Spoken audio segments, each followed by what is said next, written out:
Jackus is here, and today we've got some high five, spankin' new Destiny 2 news, courtesy of the Bungie weekly update that has just gone live, revealing official information. And so... Let's get started. Should people like the video? Yeah.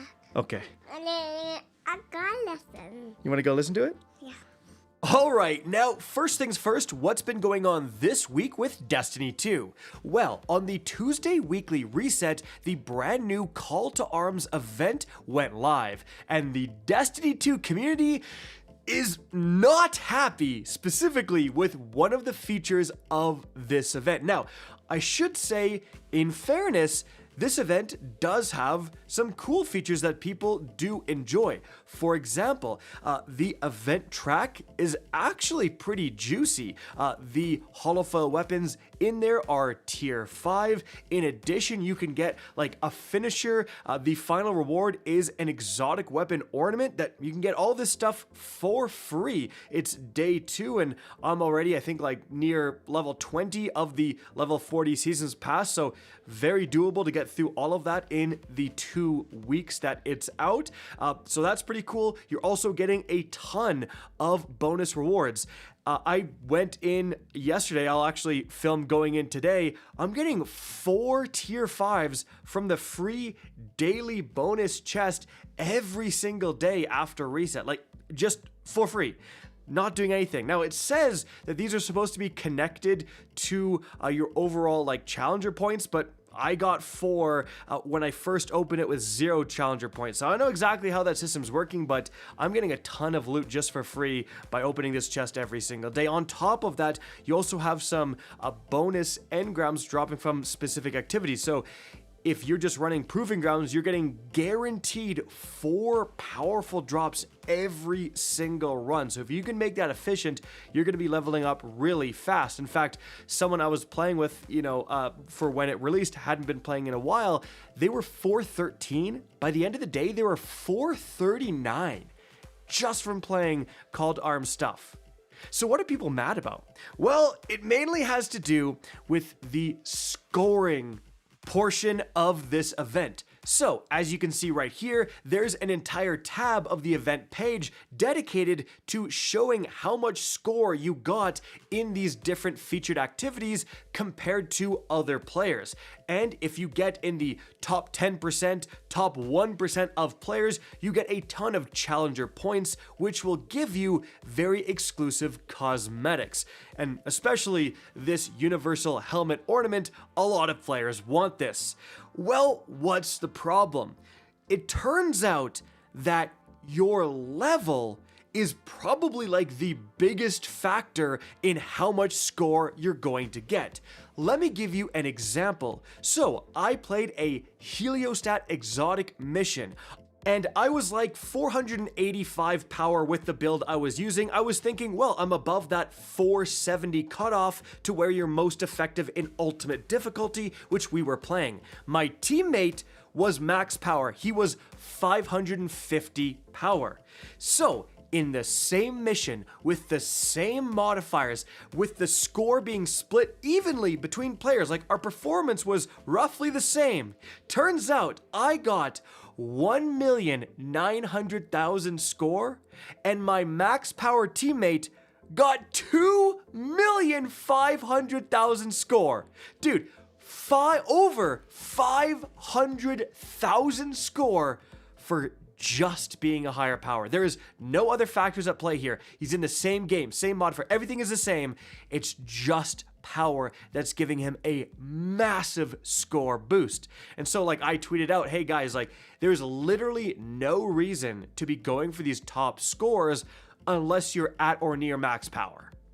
And a lot of players are not happy about this. Now, I should say there is a group of players who are saying, too bad. This is an event at the end of the season. Oh, you didn't play the game and level up? Well, now you might not get this optional cosmetic reward. Like, we're not talking about an exotic here. It's just a cosmetic reward.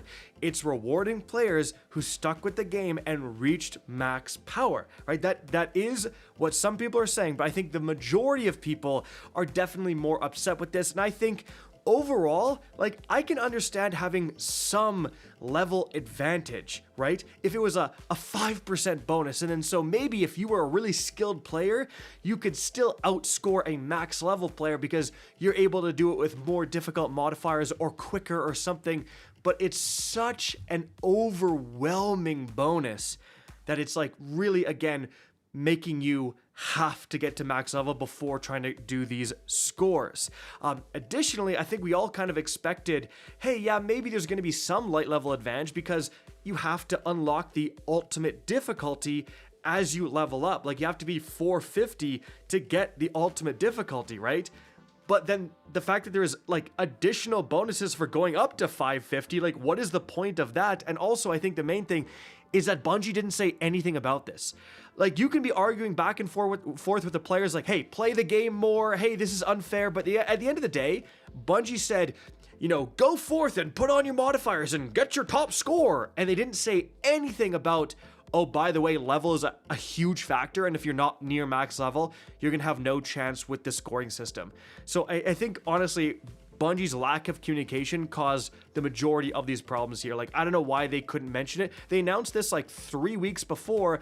Why couldn't you have said, hey, by the way, level's gonna matter. You better get to max level. Like, with that knowledge, at least people could plan accordingly. So, massive fail on Bungie's part, but Bungie is about to redeem themselves a little bit here because late last night they tweeted the following: "We appreciate the constructive feedback about Call to Arms, and we've deployed the following changes and fixes as a live update." So this is live in the game right now. They've set the Salt Mines activity to only have taken combatants, so you won't have Dread anymore.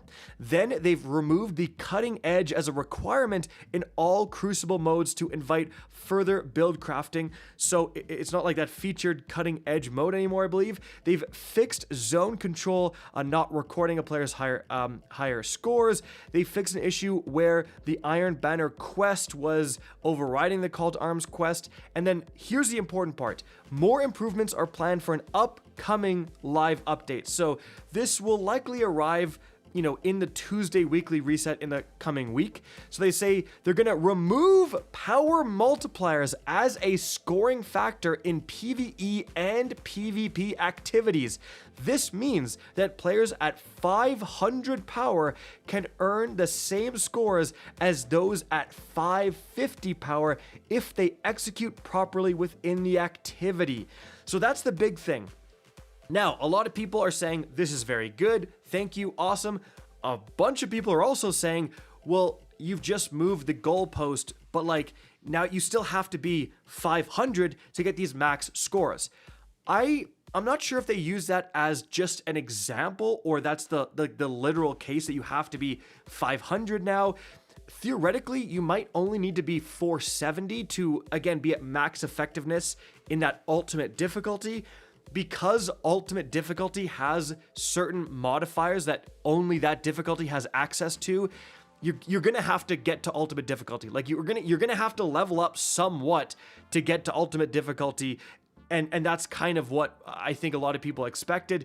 But again, like, it's not perfect, but the 500 to 550 grind is the grind that takes the most time. A lot of people in this 2-week span, especially since they're giving out free bonus loot every day and all this stuff like that, you do have a chance, a pretty good chance to get to 500 before the 2 weeks ends if you're somewhere in the 400s. Regardless, they're going to change the boons to add 0 red or green triangles. Players will be able to choose any boon without impacting their score overall. That's pretty interesting. Changed all gear player stakes to add 5 green triangles in Call to Arms matches, matching the all bows one. So yeah, all bows just gave more score. So like, everyone was just using the all bows one, obviously, but now it's going to be a bit more interesting. Our goal is to give players the opportunity to have more variety. They're also looking at increasing the revive tokens in the coil and investigating reports of enemies remaining immune after all shields for the drones have been destroyed. And that's for the unique modifier that comes with Call to Arms. So again, definitely like making things better. Like, literally requiring 550 was so brutal. 500, so you don't have to do that last 50, like, really slow grind. Remember, in that grind, you're only going to get 1 power at a time, right? It's way slower than the grind before there. That is good. Now, is it perfect? No. The whole community is arguing with each other because of this event. So, yeah. Anyways, guys, earlier today, something else very exciting happened, and that is the new Renegades dungeon trailer was released, and that's what's going to be playing in the background right now. So you can see the Guardians starting on a planet and then getting into a ship and flying up to the big, like, Imperial ship in the sky, and then continuing the dungeon in there. There's actually like a shot of the Sweet Business. I don't think this is the Sweet Business, right? This is like a new kind of, is it a blaster weapon? Is it a new legendary? Is there a new auto rifle archetype that's like the Sweet Business? That would be pretty sick. We got some lightsaber gameplay as well, some cool stuff, but then really at the end of the trailer, what has everyone talking is this right here. The hunter here catches the dark saber, like just straight up the dark saber, like with the black coloring. That, well, first of all, that looks sick. And this kind of like opens up a bunch of stuff because people were speculating, oh, like obviously the lightsaber will change color based on your subclass. Not anymore, right? Like, so is this a different weapon? Are there different kinds of lightsabers? Like, is there actually the dark saber is like a different exotic? I don't know, like, but this could be crazy, and maybe you earn this within the dungeon. Then straight after that, they have a big, like, zoom-in shot of the bow, the special bow that we saw in the other trailer. So, like, maybe this exotic is the dungeon exotic, but regardless, guys, then we see the dungeon Equilibrium is available December 13th, and the dungeon race starts at reset 9 a.m. Pacific. So, mark your calendars, guys. Get your teams ready and get ready to hop into this dungeon. Or if you're busy, just watch your boy hop into the dungeon. I, of course, will be streaming the dungeon race definitely on Twitch, twitch.tv/CactusHD. So that'll be a lot of fun. But moving on from there, guys, let's get into the brand new information within the TWID. And the first thing Bungie talks about is new important dungeon information. So they say, once again, we're partnering with Evan F and CB Gray to host the Equilibrium dungeon race. I feel like you need like a third person there, maybe like some kind of Canadian dad, just kind of equalize things out. Yeah, just hypothetically. Anyways, but seriously, that's going to be on the Bungie Twitch channel with some exclusive stuff. Now, they also have access and streaming requirements.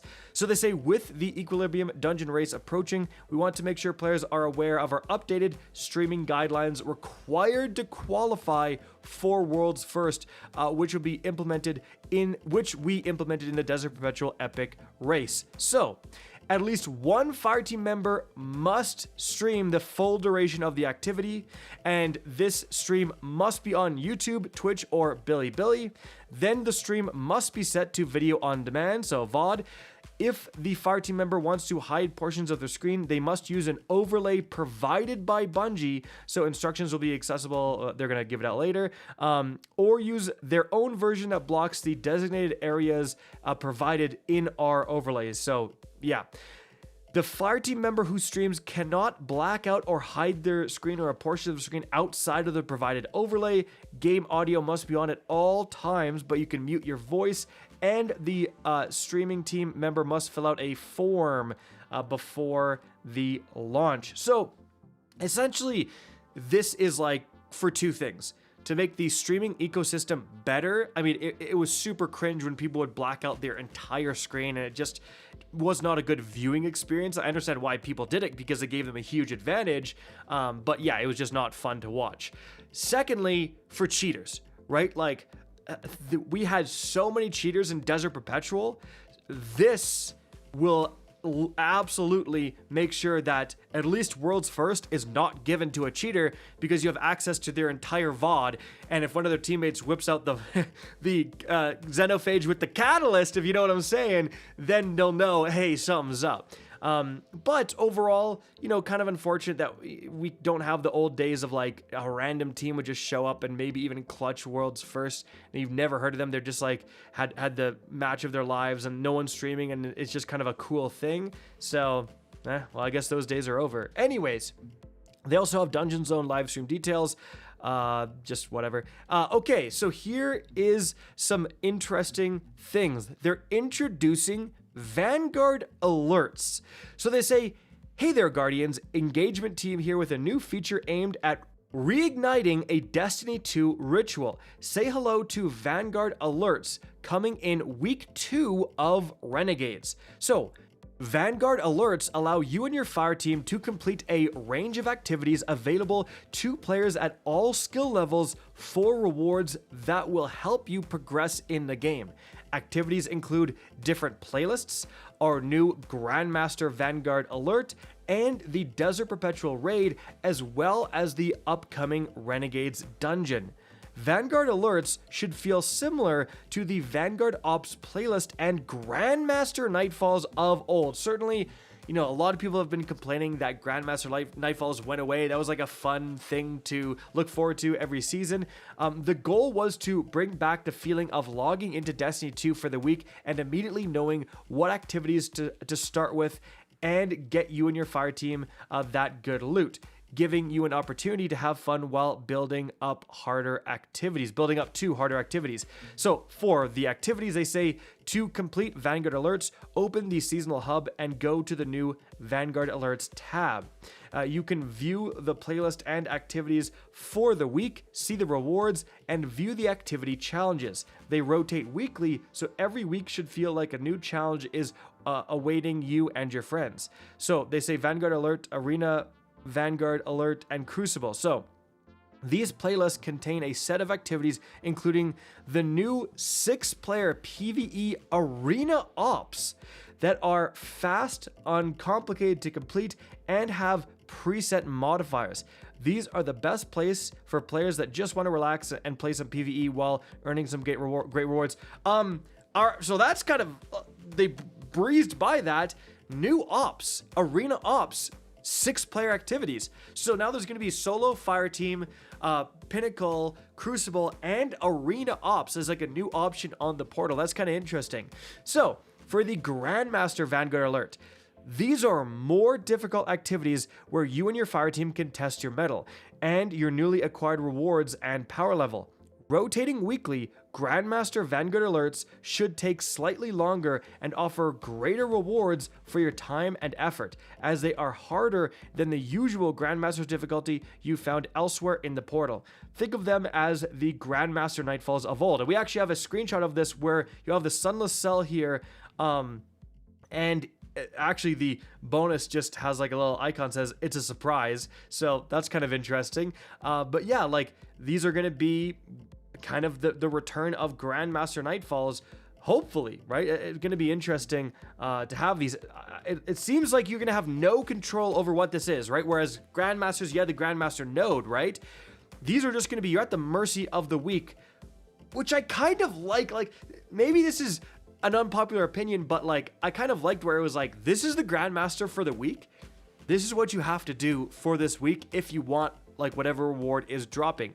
Now that's the big question, is like Grandmasters were really fun when it was a juicy Nightfall reward that was dropping, and then sometimes it would be double loot and like everyone was like, oh my god, you know, the OG palindrome, get in there, go do it. But is this just going to be like cringe Pinnacle Ops loot? Or is this going to be a cool rotating loot based on, you know, that week? I really hope it's the second option there. All right, then they're going to have Dungeon and Raid. We included dungeons and raids in Vanguard alerts to give you easy access to these activities. The Renegades Dungeon and the Desert Perpetual Raid have weekly challenges that grant rewards from their corresponding reward posts. And you can see, well, this is just a screenshot of Quick Play for some reason under the raid section. Anyways, they say the rewards. Okay, so we want the Vanguard alerts to be a place where you start your week in Destiny 2, so the rewards have been designed to accommodate that. So each week, Vanguard Ops, Arena Ops, and Crucible alerts will offer a multi-stage challenge with rewards and XP granted for each stage completed. The weapons you earn from completing each stage will be tier 3 or above based on your account power and among the highest power drops you can earn in Destiny 2. On top of that, they are a primary source for seasonal weapons, featuring the Accelerated Assault Origin trait, which loads a small amount of ammo to the weapon after dealing sustained damage. I wonder if they're mentioning that because the only way to get this origin trait is via maybe Grandmasters or something, and that could be a very powerful origin trait. You know, sustained damage reloads the mag on anything related to DPS, you know, heavy grenade launchers, sniper rifles, etc. I mean, this just sounds like a different or maybe better version of Vice Stinger. Crucible alerts will offer Crucible weapons specifically. Well, this is exactly what I didn't want for seasonal weapons. Like, if you can acquire these weapons from other sources, I don't care, Bungie. Like, straight up, I was doing Grandmasters for Nightfall weapons, for Adept Nightfall weapons, okay? So, okay, maybe if the Accelerated Assault Origin trait only drops from Grandmasters, that would be cool or something. But, like, if it's just weapons I can get other places, I do not care literally at all. Anyways, they say, additionally, once each week, you can earn the following bonus rewards for completing the first stage of each alert category. And you can see these rewards right here. You can repeat the playlist activities and receive regular rewards based on the score with a random chance of getting another seasonal weapon with an extra origin trait. Okay, so maybe, all right. So maybe, okay, there's a little bit of a reason if they do have that bonus origin trait. It mentions extra origin trait here. I'm a little bit more interested. Again, please don't be random. It should be like a weekly featured weapon. So if there's good weapons, then like everyone gets excited when that weapon is featured and you have a chance to kind of target farm it. Complete Grandmaster Vanguard alerts with grade B or higher. They will reward one pinnacle weapon with the Accelerated Assault Origin trait and bonus XP. Completing the Desert Perpetual raid and Renegades Dungeon weekly challenges grants a seasonal bonus powerful gear reward from either activity. Then they say, what's next for Vanguard alerts? We're working on further improvements for Vanguard alerts that we will share as soon as possible. In the meantime, we can share that we are looking into adding legacy content, including raids and dungeons, to the weekly rotation and finding a permanent location for Vanguard alerts in the portal, as well as expanding the activity rewards offerings in a future update. Okay, bringing old raids back and featuring them is kind of crazy. The version launching in the next few weeks is a foundation, and we want your help to determine what to build up next. Use hashtag Vanguard alerts on Twitter/X and Blue Sky to share your thoughts on the following. So what legacy activities would you like to see included in Vanguard alerts? What activities do you miss and would like to run again with your fire teams? What would you expect to find? Where would you expect to find Vanguard alerts in the portal? We understand the seasonal home isn't the most convenient. We want them easy to access. We look forward to hearing from you about Vanguard alerts and blah, blah, blah. All right. Next section, call to arms updates. We're going to skip this part. We already went over this earlier in the video. Then the Bungie bounty for good returns, guys. You can see all the information right here. And of course, the links are in the TWAB, and the link to the TWAB is in the description of this video. So that is it for the video, guys. Hope you enjoyed and found this informative. If you did, please remember to help me out by simply rating and especially sharing this video. If you guys want to see more Destiny 2 content similar to this, don't be afraid to slap that subscribe button. If you want to get in touch with me and keep up to date with the latest channel activity, the best way is to follow me on Twitter at RickCacus. That is linked in the description down below. Again, I hope you enjoyed the video, and as always, have a good day.